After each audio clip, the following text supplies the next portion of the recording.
Hello students. शिक्षा मनोविज्ञान बाल मनोविज्ञान से संबंधित आज की हमारी प्रश्नोत्तरी है। कुछ प्रश्नों को लेकर के मैं आपके सामने उपस्थित हुई हूँ और आज के जो प्रश्न हैं वो भी एक ही टॉपिक से हैं, आपके शिक्षा मनोविज्ञान से। शिक्षा मनोविज्ञान अर्थात जो एजुकेशन साइकोलॉजी है उसका जो बेसिक्स होता है, यानी कि जो आपका मूलभूत जो टॉपिक है, बिल्कुल स्टार्टिंग का जो है कि होता क्या है, बेसिकली डेफिनेशंस क्या हैं, मीनिंग क्या है, उनके पर्सपेक्टिव क्या है। तो चाइल्ड साइकोलॉजी के जो बिल्कुल बेसिक टॉपिक है, उन बेसिक टॉपिक से आज के प्रश्न जो है वो उठाए गए हैं और सभी प्रश्न काफ़ी इम्पोर्टेंट है, क्योंकि प्रश्न कई बार परीक्षाओं में आए हुए भी हैं और आने की संभावनाएं भी बनती हैं। विभिन्न प्रतियोगी परीक्षाओं की तैयारी आप कर रहे हैं, मुझे पता है, और हर एक प्रतियोगी परीक्षा की तैयारी के लिए जहाँ पे चाइल्ड साइकोलॉजी और एजुकेशन साइकोलॉजी आपका आता है, वहाँ के लिए ये बहुत ही इम्पॉर्टेंट प्रश्नोत्तरी है। सो आप लोग इसको क्वेश्चंस को देखें, अपनी कॉपी में नोट डाउन करते रहें, जिससे आपकी प्रैक्टिस अगेन एंड अगेन जो है वो होती चले। तो चलिए हम प्रश्नों को देखने का प्रयास करते हैं। देखें, सबसे पहला प्रश्न यदि हम लोग देखें तो पहला प्रश्न है, शिक्षा मनोविज्ञान का संबंध है। शिक्षा मनोविज्ञान का संबंध है, जो एजुकेशन साइकोलॉजी है उसका संबंध किससे है, ये आप दूसरे अर्थ में समझ सकते हैं। यहाँ पे प्रश्न पूछा गया है, शिक्षा मनोविज्ञान का संबंध है या शिक्षा मनोविज्ञान किससे संबंधित है, इस तरीके से आप देख सकते हैं। कुछ ऑप्शंस यहाँ पे दिए गए हैं। ए ऑप्शन है अधिगम की प्रक्रिया से, बी ऑप्शन है अधिगम की स्थिति से, सी ऑप्शन है अधिगमनकर्ता से, और डी ऑप्शन होता है उपरोक्त सभी से। तो यदि हम शिक्षा मनोविज्ञान का संबंध देखने का प्रयास करें तो अधिगम की जो प्रक्रियाएं होती हैं, जितनी भी प्रक्रियाएं हैं अधिगम के लिए निर्धारित की गई हैं, हर एक प्रक्रिया का संबंध जो है शिक्षा मनोविज्ञान से होता है। जो शिक्षा मनोविज्ञान है उसका संबंध अधिगम की जितनी भी प्रक्रियाएं, संपूर्ण प्रक्रियाओं से होता है। अधिगम की स्थिति से, चूंकि जितनी भी प्रक्रियाएं हैं, जितने भी प्रोसेस हैं एजुकेशन साइकोलॉजी के, जब आप हर एक प्रोसेस को शिक्षा मनोविज्ञान से जोड़ते हैं तो ऑब्वियसली उनकी जो कंडीशंस होंगी, जो डिफरेंट स्टेजेस होंगे, जो डिफरेंट अलग अलग जो स्थितियां परिस्थितियां होंगी, हम उनको भी जो है वो शिक्षा मनोविज्ञान से संबंधित ही रखेंगे। तो अधिगम की स्थिति से भी ये संबंधित है, और जब प्रक्रियाओं से संबंधित है, अधिगम की स्थिति से संबंधित है, तो वहां पे अधिगम करने वाला व्यक्ति, यानी कि जो अधिगमन कर रहा होता है, अधिगमन करता या अधिगम करता, ये उससे भी संबंधित होता है। तो प्रश्न है, शिक्षा मनोविज्ञान का संबंध होता है। तो शिक्षा मनोविज्ञान के संबंध की अगर हम लोग बात करें तो इसका पूर्ण रूप से संबंध अधिगम से होता है। और यदि हम अधिगम की बात करें तो अधिगम में प्रक्रियाएं भी आ जाएंगी, अधिगम में उसकी स्थिति भी आ जाएगी, और अधिगम में जो अधिगम करने वाला अधिगम करता है वो भी शामिल होगा। तो यहाँ पे जब ये तीनों शामिल हो रहे हैं तो जो करेक्ट आंसर होगा वो क्या होगा, डी होगा, उपरोक्त सभी से। तो शिक्षा मनोविज्ञान का संबंध किससे है? शिक्षा मनोविज्ञान का संबंध उपरोक्त सभी से, अर्थात प्रक्रिया से, स्थिति से और अधिगमनकर्ता से, इन तीनों से ही होता है। इस प्रश्न का करेक्ट आंसर क्या होगा? डी होगा। नेक्स्ट अगले प्रश्न पे आते हैं।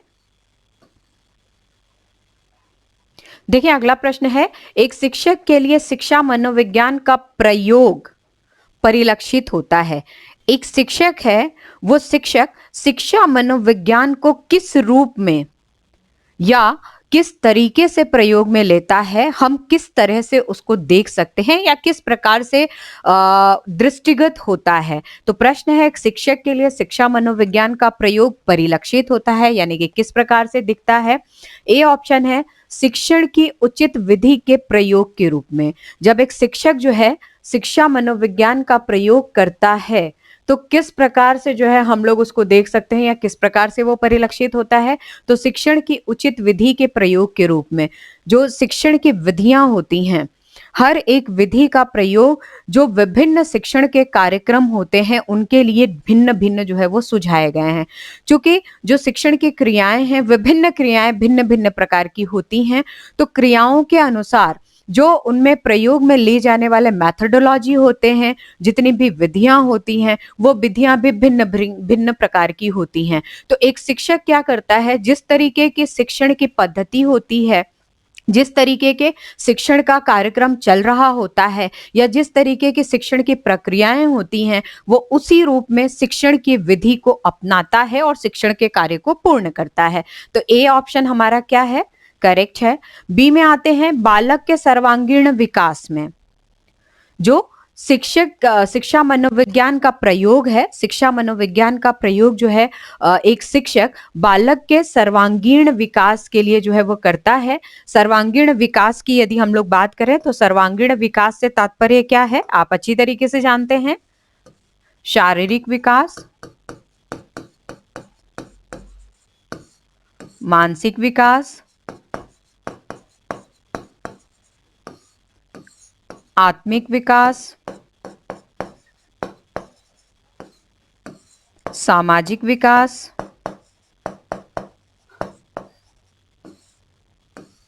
चारित्रिक विकास,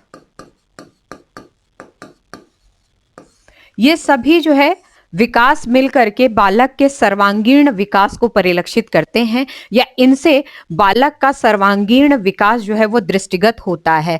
तो एक शिक्षक जो है शिक्षा मनोविज्ञान का प्रयोग करके बालक का सर्वांगीण विकास करता है, या बालक के सर्वांगीण विकास में शिक्षक के द्वारा शिक्षा मनोविज्ञान का प्रयोग कहीं ना कहीं विकासात्मक प्रक्रियाओं में और अग्रसर करता है। नेक्स्ट, पाठ्य सामग्री को बालकों के अनुसार क्रमिक करने में।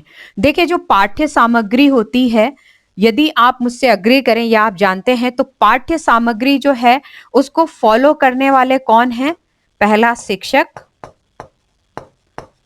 और दूसरा बालक। ये दोनों मिल करके ही जो है पाठ्य सामग्री का प्रयोग करते हैं, दोनों ही इसको फॉलो करते हैं। यानी कि जो पाठ्य सामग्री है उस सामग्री का प्रयोग शिक्षक के द्वारा भी किया जाता है और उस सामग्री का प्रयोग बालक के द्वारा भी किया जाता है। क्यों किया जाता है, ताकि जो पाठ्यक्रम है उस पाठ्यक्रम को पूर्ण किया जा सके। लेकिन सबसे महत्वपूर्ण पार्ट ये होता है कि जब पाठ्य सामग्री को बालकों के अनुसार क्रमिक करने की बात आती है, तो जो बालक है वो स्वयं इसको क्रमिक नहीं कर पाता है, क्योंकि उस विषय में उसको अत्यधिक जानकारी नहीं होती है। केवल टॉपिक वाइज यदि उसको अरेंज करना हो तो इतना तो जो पाठ्यक्रम होता है, जो निर्धारित सिलेबस होता है, उसमें ही क्रमिक रूप से आता है। लेकिन जब अध्ययन किया जाता है तो अध्ययन के समय शिक्षक के द्वारा टॉपिक्स जो क्रम निर्धारित होते हैं टॉपिक्स के, उन क्रमों को वो अपने पढ़ाने के स्तर पे या फिर बालकों के समझने के स्तर पे जो है वो निर्धारित करता है। आप समझ सकते हैं इस चीज को। यदि नहीं समझ पा रहे हैं तो मैं थोड़ा सा एग्जांपल आपको देना चाहूंगी। मान लीजिए हमारे पास जो है पाठ्यक्रम में कुल 10 टॉपिक दिए हुए हैं, 1 2 3 4 5 6 7 8 9 10। ठीक है, अब अगर आप देखें जो पहला नंबर है, मान लीजिए पहले नंबर पे जो है कोई टॉपिक है, A to Z कोई भी टॉपिक होगा, और उस टॉपिक से संबंधित दूसरे नंबर पे उसकी विशेषता होगी। यहां पे उसका प्रकार हो सकता हो, तीसरे नंबर पे हो, चौथे नंबर पे उसकी परिभाषा होगी, पांचवें नंबर पे उसका अर्थ आ रहा होगा टॉपिक का, ठीक है, मीनिंग आ रहा होगा। छठे नंबर पे यदि देखें तो उसकी प्रक्रियाएं आ रही होंगी। यहाँ पे जो है उसके लाभ आएंगे, मान लीजिए। नेक्स्ट जो है वो हानियां आएंगी। देन मान लीजिए अगला टॉपिक सुझाव किसी भी तरीके का उस टॉपिक से संबंधित है तो वो आ रहा है। और 10वें नंबर पे यदि आप देखें तो A to Z किसी के भी बारे में यहाँ पे कथन या आलोचना जो भी है यहाँ पे शामिल कर लेते हैं। ठीक है, ये जो जितने भी टॉपिक्स हैं, ये जितने भी मैंने आपको तथ्य बताए, ये क्या है, ये निर्धारित हैं। ठीक है, ये क्या है, ये निर्धारित हैं। ये कहां पे निर्धारित हैं, पाठ्यक्रम में। अब शिक्षक का कार्य क्या होता है, शिक्षक जो है इसको अपने अनुसार, यानी कि जो बालकों को वो पढ़ाना चाह रहा है या किसी कक्षा कार्यक्रम में इस पाठ्य सामग्री के अंतर्गत जो पाठ्यक्रम है या जो पठन पाठन की प्रक्रियाएं हैं उनको क्रियान्वित करना चाह रहा है, तो वो समझने के आधार पे, यानी कि बालकों के समझने के स्थिति के आधार पे और स्वयं के जो है वो शिक्षण के पैटर्न के आधार पे और शिक्षण के विधियों के प्रयोग के आधार पे इसको क्या करेगा, क्रमिक करेगा।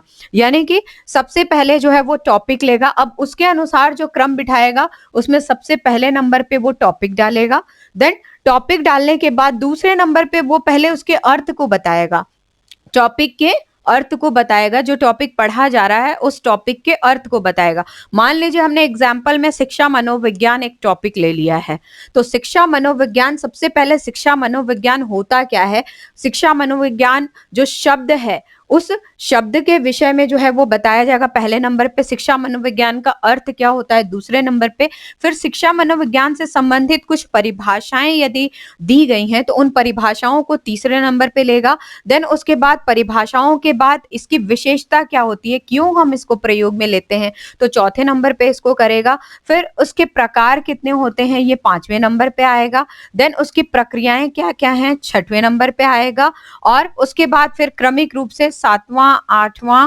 और कथन आलोचनाएं नौवें नंबर पे आएगा, और उससे संबंधित कोई सुझाव है तो 10वें नंबर पे आएगा। तो ये क्या करेगा, ये वाला जो पाठ है ये शिक्षक अपने अनुसार जो है इसको क्रमिक करता है। ठीक है, तो यहाँ पे जो प्रश्न है, प्रश्न में हम वापस आते हैं। प्रश्न में जो है वो दिया गया है कि पाठ्य सामग्री को बालकों के अनुसार क्रमिक करना, तो जी हाँ, एक शिक्षक शिक्षा मनोविज्ञान का प्रयोग करके जो भी पाठ्य सामग्री है जो पाठ्यक्रम से निर्धारित है उसको क्या करता है, बालकों के अनुसार जो है वो क्रमिक करता है। और लास्ट ऑप्शन है उपरोक्त सभी, तो ये भी हमारा क्या हो रहा है, करेक्ट हो रहा है, ये हमारा करेक्ट हो रहा है। तो प्रश्न है, एक शिक्षक के लिए शिक्षा मनोविज्ञान का प्रयोग परिलक्षित होता है, कैसे परिलक्षित होता है, तो यहाँ पे जो आंसर है हमारा डी करेक्ट होगा, उपरोक्त सभी के रूप में, यानी कि शिक्षण की उचित विधि के प्रयोग के रूप में परिलक्षित होता है, बालक के सर्वांगीण विकास के रूप में परिलक्षित होता है, और पाठ्य सामग्री को बालकों के अनुसार क्रमिक करने में परिलक्षित होता है। नेक्स्ट आइए अगले प्रश्न में आते हैं। देखें, प्रश्न है, शिक्षा मनोविज्ञान के केंद्र में निम्नलिखित में से कौन सा एक शामिल है। शिक्षा मनोविज्ञान के केंद्र में, यानी कि जो हमारा एजुकेशन साइकोलॉजी है वो किसके ऊपर फोकस्ड है या उसके सेंटर में कौन है। ठीक है, शिक्षा मनोविज्ञान के केंद्र में निम्नलिखित में से कौन सा एक, यहाँ पे देखें आप, इनमें से कोई एक हमें सिलेक्ट करना है। सबसे पहले संबंधित पाठ्यक्रम, संबंधित पाठ्यक्रम की बात करें तो संबंधित पाठ्यक्रम जो है शिक्षा मनोविज्ञान का भाग है, लेकिन केंद्र जो है हम इसको नहीं मान सकते हैं। शिक्षक की बात करें तो अगेन शिक्षक भी जो है शिक्षा मनोविज्ञान का जो है एक भाग है, लेकिन हम उसको फोकस नहीं मान सकते क्योंकि शिक्षक है और वहां पे यदि बालक नहीं है तो शिक्षण का कार्य या शिक्षा मनोविज्ञान का जो कार्य है वो पूर्ण नहीं किया जा सकता है। शिक्षण की विधियां, वही बात है, शिक्षण की विधियां आप प्रयोग किसके लिए करेंगे जब कोई होगा ही नहीं आपको सुनने के लिए या उस प्रयोग को समझने के लिए। तो यहाँ पे जो सबसे लास्ट तथ्य आ रहा है बालक, तो बालक जो है शिक्षा मनोविज्ञान के केंद्र में होता है। ठीक है, डी ऑप्शन क्या होगा इस प्रश्न के लिए करेक्ट होगा, बालक शिक्षा मनोविज्ञान के केंद्र में होता है, जिसके लिए संबंधित पाठ्यक्रम, शिक्षक और शिक्षण विधियों का जो है वो प्रयोग किया जाता है। प्रयोग किया जाता है। क्यों प्रयोग किया जाता है? क्योंकि ये जो तीनों हैं ये शिक्षा मनोविज्ञान के भाग होते हैं और इन भागों का प्रयोग करके जो है वो बालक को केंद्र में रख करके जो शिक्षण की क्रियाएं हैं वो पूर्ण की जाती हैं। तो शिक्षा मनोविज्ञान के केंद्र में निम्नलिखित में से कौन सा एक शामिल होता है? क्योंकि यहाँ पे एक कहा गया है, इस वजह से हमने इन सबको जो है वो व्याख्यायित करने का प्रयास किया गया। यदि यहाँ पे ये प्रश्न में ये तथ्य लिखा होता है कि निम्न शिक्षा मनोविज्ञान के भाग कौन कौन से हैं या शिक्षा मनोविज्ञान में सम्मिलित तत्व कौन से हैं या कौन है, अगर इस तरीके की चीजें आती तो फिर हम सभी को शामिल करते। लेकिन वहां पे केंद्र में यानी कि फोकस हमारा किसके ऊपर होता है, तो ऑब्वियसली जब शिक्षा मनोविज्ञान की बात करते हैं तो फोकस में हमारा बालक होता है, चाइल्ड होता है, जिसको सेंटर में लेकर के हम विभिन्न प्रक्रियाओं को पूर्ण करते हैं, जिसके लिए हम जितने भी मैथडोलॉजी है उनको प्रयोग में लेते हैं, शिक्षक के विभिन्न क्रियाकलापों को प्रयोग में लेते हैं, अधिगमन की संपूर्ण प्रक्रियाओं को सुनिश्चित करते हैं, शिक्षण की विधियों को समझते हैं और संबंधित पाठ्यक्रम को उसके अंदर शामिल करते हैं। लेकिन केंद्र में क्या होता है, बालक होता है। नेक्स्ट आए अगला प्रश्न। बाल मनोविज्ञान का शिक्षा में प्रयोग शिक्षा को बनाता है। बाल मनोविज्ञान का शिक्षा में प्रयोग शिक्षा को बनाता है। क्या बनाता है? जब हम बाल मनोविज्ञान का प्रयोग करते हैं यानी कि चाइल्ड साइकोलॉजी का प्रयोग करते हैं, तो चाइल्ड साइकोलॉजी को जब हम शिक्षा में, एजुकेशन में प्रयोग में लेते हैं तो उससे क्या बनता है? शिक्षा केंद्रित जो है शिक्षा, या विषय केंद्रित शिक्षा, बाल केंद्रित शिक्षा, या इनमें से कोई नहीं। तो यदि हम इन तीनों को देखने का प्रयास करें तो शिक्षक केंद्रित तो ये होगा ही नहीं, क्योंकि जब हम शिक्षा की बात कर रहे हैं तो शिक्षा जो है फोकस, अगर हम लोग देखें तो मेन जो फोकस, जो केंद्र है, मैंने अभी पिछले प्रश्न में ही आपको बताया था कि फोकस जो है वो बालक के ऊपर होता है। तो जब बालक के ऊपर है होता है तो शिक्षक केंद्रित हम कह नहीं सकते, विषय केंद्रित भी हम नहीं कहते हैं, ये क्या होगा? बाल केंद्रित होगा। तो बाल केंद्रित जो है हमारा क्या होगा? करेक्ट आंसर होगा, क्योंकि इस प्रश्न का उत्तर ऑटोमेटिक एक्सप्लेनेशन में हमने पिछले प्रश्न में ही ले लिया। कई बार क्या होता है कि एक ही प्रश्न से दूसरा प्रश्न इस तरीके से संबंधित हो जाता है कि हमें उत्तर देने में बहुत आसानी होती है। ठीक उसी प्रकार से इस प्रश्न के साथ भी हुआ है। बाल मनोविज्ञान का शिक्षा में प्रयोग शिक्षा को बनाता है। क्या बनाता है? बाल केंद्रित बनाता है। ठीक है, अगले प्रश्न पे आते हैं। देखें अगला प्रश्न, और इस प्रश्नोत्तरी कार्यक्रम का ये आखिरी प्रश्न है और बिल्कुल फैक्ट के ऊपर है, डेफिनेशन के ऊपर है। चूंकि डेफिनेशन के जो प्रश्न आपकी परीक्षाओं में आते हैं, कहीं ना कहीं काफी विचलन होता है आपके मन में। जब भी डेफिनेशन के प्रश्न आप देखते हैं तो आप काफी विचलित हो जाते हैं, क्योंकि वहां पे कंफ्यूजन की स्थिति क्रिएट हो जाती है। तो मैंने कुछ क्लासेस साइकोलॉजी की जो है यहाँ पे आपके इसी चैनल पे अपलोड कर रखी हैं, जो कि डेफिनेशन से संबंधित है, तो आप उनको देख सकते हैं, समझ सकते हैं। मैंने पूरा एक्सप्लेन कर रखा है कि आप किस तरीके से उसको तैयार कर पाएंगे या किस तरीके से वो आपको याद रहेगा। तो जो डेफिनेशंस होते हैं, उनके जो मूल पॉइंट्स होते हैं, उन मूल पॉइंट्स को आपको, जो जिन्होंने परिभाषाएं दी हैं, उन विद्वानों के साथ जो है, यदि आप उसको कनेक्ट कर पाते हैं, यदि आप उसको जोड़ पाते हैं, तो वो परिभाषा आपको कभी नहीं भूलेगी। तो विद्वानों के जो तथ्य हैं उनको और विद्वानों के नामों को, इन दोनों को यदि आप जोड़ पाएं तो कहीं ना कहीं ये आपकी परीक्षाओं के लिए एक बहुत उचित रणनीति होगी। और उचित रणनीति के साथ साथ यदि आप तैयारी करना आरंभ करते हैं तो सफलता किसी भी तरीके से आपके हाथ से नहीं छूटेगी। सफलता फिर कहाँ जाएगी? आपके पास ही आएगी। तो उसको बुलाने के लिए, उसको पास अपने रखने के लिए ये बहुत आवश्यक है कि आप परिभाषाएं जब भी तैयार करें, आप विद्वान के नाम के साथ साथ उस परिभाषा का कोर यानी कि मेन फोकस क्या है, आप उस तथ्य को जो है वो जोड़ने का प्रयास करें। चलें देखें, हम अगला प्रश्न देखते हैं।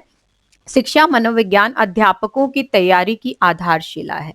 शिक्षा मनोविज्ञान अध्यापकों के तैयारी की आधारशिला है। बहुत ही पॉपुलर डेफिनेशन है ये। यदि आप शिक्षा मनोविज्ञान से संबंधित किसी भी पुस्तक को पढ़ रहे हैं, किसी भी पुस्तक का अध्ययन कर रहे हैं, तो आपको ये डेफिनेशन हर जगह मिल जाएगी। ये कथन किसका है? तो कथन की यदि हम लोग बात करें तो सीधा फैक्ट बेसिस जो है ये प्रश्न है, और ये आपको याद होना चाहिए कि ये कथन जो है स्किनर का है। ठीक है, ये कथन किसका है? ये कथन स्किनर का है।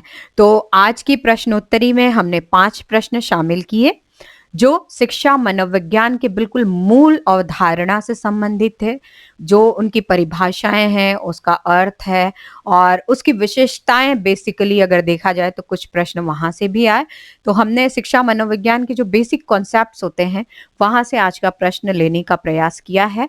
आशा करती हूँ कि आपको ये प्रश्न और इनके एक्सप्लेनेशन करने के पश्चात उसके जो ऑप्शंस है वो अच्छे तरीके से समझ में आ गए होंगे। तो आप लोग जो है इसी तरीके से तैयारी करते रहें, प्रश्नों को ध्यान से पढ़ें। कोई दिक्कत, कोई प्रॉब्लम या किसी भी प्रकार की कोई असुविधा या असहजता आपको प्रश्नों को लेकर के होती है, तो दिए गए नंबर पे आप मुझे कॉन्टैक्ट कर सकते हैं। विभिन्न प्रतियोगी परीक्षाओं की तैयारी, जिनकी भी तैयारी आप कर रहे हैं, टेट कीजिए, सुपर टेट कीजिए, रीट कीजिए, फर्स्ट ग्रेड कीजिए, सेकंड ग्रेड कीजिए, पीजीटी, टीजीटी, पीआरटी, कुछ भी कीजिए, जहाँ पे भी एजुकेशन साइकोलॉजी आपका आता है, उन जगहों पे आपके ये प्रश्न बहुत उपयोगी होंगे, तो आप इनकी तैयारी कीजिए। स्वस्थ रहिए, मस्त रहिए, जबरदस्त रहिए। Thank you so much.